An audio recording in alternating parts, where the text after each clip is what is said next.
अस्सलाम वालेकुम जी। आज की इस वीडियो में मैं आपके साथ शेयर करूंगी बहुत ही प्यारा नेक डिज़ाइन। और इस वीडियो में डिज़ाइनिंग के लिए 3 तार जो धागा इस्तेमाल करते हैं उसका भी आसान तरीका बताऊंगी। और यहाँ पर मैं आपको ज़ीरो का बुकरम भी बताऊंगी। देखें, इस तरह का ज़ीरो का बुकरम बहुत लाइट होता है। देखें, नीचे से हाथ नज़र आ रहा है। इस तरीके से इसको पेपर बुकरम भी कहते हैं और ज़ीरो बुकरम भी कहते हैं। यहाँ पर मैं आपको फ़र्क दिखा देती हूँ। ये देखें, ये जो हम आम इस्तेमाल करते हैं बुकरम, लेडीज़ बुकरम, ये देखें इस तरह, और इसमें ये कितना फ़र्क है ये आपको इस तरीके से पता चल जाएगा। ये हर नलकी बटन स्टोर से आसानी से मिल जाता है।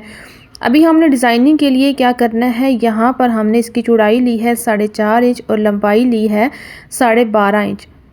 अभी इसको हमने डायरेक्ट कपड़े के ऊपर पेस्ट कर लिए। देखें, इस तरीके से पेस्ट कर लेना है और इसके बराबर हमने इसका मार्जिन कट कर लेना। ये देखें इस तरह। यहाँ पर हम डिज़ाइनिंग के लिए ऐसे लाइन लगाएंगे, इस तरीके से कॉर्नर से रखेंगे और एक सीधी लाइन लगाएंगे। और इसी तरह आपने आधा इंच के गैप पर सारी इस तरह लाइनें लगा लेनी है। इस तरह ये देखिए बराबर में इसी तरह लाइनें लगाने के बाद अभी हमने इस पर धागा चलाना है 3 तार। वो कैसे करना, ये देखिए 2 फिरकी पे मैंने इस तरह धागा लगा लिया है और एक यहाँ पर नलकी है। हम इन तीनों धागों को मिला लेंगे इस तरह और हम ऊपर चढ़ाएंगे, मशीन की सुई में लगाएंगे धागा। ये बहुत ही आसानी से लगता है। फिरकी में ये 3 धागे मुश्किल हो जाते हैं। ये देखें, एक तरफ हम ऐसे 2 फिरकियाँ लगा देंगे और एक तरफ नलकी। अभी मैं आपको धागा गुजार के दिखाती हुई, देखें बड़ी आसानी से ये धागा इससे गुजर जाता है। अभी सुई में भी डालकर आपको दिखाती हूँ। कुछ मेरी बहनों ने कमेंट्स किया था कि सुई में धागा ये नहीं आ सकता, तो ये देखें हर मशीन में इस तरीके से आसानी से ये धागा चलेगा। अभी मैं आपको सिंपल इसका टांका लगाकर भी दिखाऊंगी। ये देखें इस तरह हमने नीचे वाला धागा निकाला है और अभी मैं आपको इसका टांका लगाकर दिखाती हूँ। ये देखिए बहुत आराम से ये चल जाता है टांका इस तरह। सिर्फ आपने जब सिलाई लगानी है तो आपने ज़्यादा मशीन को तेज़ नहीं चलाना, वरना ये धागा टूट भी सकता है। तो इस तरह आपने इस पर सिलाइयाँ लगा लेनी है, डिज़ाइनिंग कर लेनी है। अभी मैं आपको डोरी बनाने का भी बड़ा ही आसान तरीका बताऊंगी कि डोरी कैसे बनाते हैं। प्लीज़ अगर आप चैनल पर न्यू हैं तो चैनल को सब्सक्राइब करें, वीडियो को लाइक करें, शेयर करें, एक अच्छा सा कमेंट्स करें। तो यहाँ पर हमने ये सिलाइयाँ कंप्लीट कर ली हैं। देखें कितनी नफासत से और कितनी प्यारी ये सिलाइयाँ लगी हैं। अभी बुकरम का पीस लेंगे, इसकी चौड़ाई बता देती हूँ 2 इंच है। अभी हमने स्लिट कटिंग करनी है 10 इंच पर।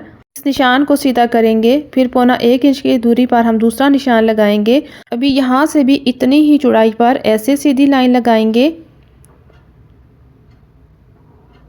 अब बाहर से नीट करने के लिए भी इतनी ही चौड़ाई पर लाइन लगाएंगे। अभी हम इसी कटिंग करेंगे। तो यहाँ पर हमने इस डिज़ाइन की इस तरह कटिंग कर लेनी है। अगर आप यहाँ तक मेरी वीडियो देख चुके हैं तो प्लीज़ आपने मुझे कमेंट्स करके बताना है कि आप मेरी वीडियो किस शहर से देख रहे हैं, कहाँ से देख रहे हैं। तो इस तरह आपने स्लिट की कटिंग कर लेनी है। फिर इसी कपड़े के ऊपर आपने इसके ऊपर पेस्ट कर लेना है। अभी पेस्ट करने के बाद हम इसका मार्जिन कट कर लेंगे। आधा इंच का मार्जिन छोड़ेंगे, बाकी कपड़ा कट कर लेंगे। अब इस तरफ से भी हम बराबर कटिंग करेंगे और यहाँ से भी हमने आधा इंच का मार्जिन छोड़कर ये वाला कपड़ा कटिंग कर लेना है। अभी यहाँ से कट लगाएंगे। अब दोनों तरफ से कट लगाने के बाद यहाँ पर हम लगाएंगे ग्लू और ग्लू से हम इसका मार्जिन पेस्ट कर लेंगे। अभी हमने ये सारा मार्जिन बाहर की तरफ से भी अंदर की तरफ से भी सारा इसी ग्लू के साथ सब पेस्ट कर लेना है। फिर इसके बाद हम लेस लगाएंगे। तो यहाँ पर देखिए आसानी से ये बड़ी सफाई के साथ ग्लू के साथ ये मार्जिन पेस्ट हो जाएगा ऐसे। तो यहाँ से हमने सारा मार्जिन ऐसे पेस्ट कर लिया है। अभी हम इस पर लेस लगाएंगे। अब साइड पर हम लगाएंगे ग्लू। कोई सी भी ले लें जो आप आसानी से, जो आपको मिल सकती है, सारे ही अच्छा काम करती हैं। इस तरीके से लगाने के बाद यहाँ पर हम इसके ऊपर लेस पेस्ट करेंगे इस तरह। अब किनारे पर यहाँ पर कट लगाएंगे और दोबारा इस तरह ग्लू लगाते हुए ऐसे इसके कॉर्नर को सेट करेंगे। ये देखिए ऐसे यहाँ पर एक चुनट देंगे और इस तरह हम इसको पेस्ट कर लेंगे। यहाँ पर भी इसी तरह कट लगाएंगे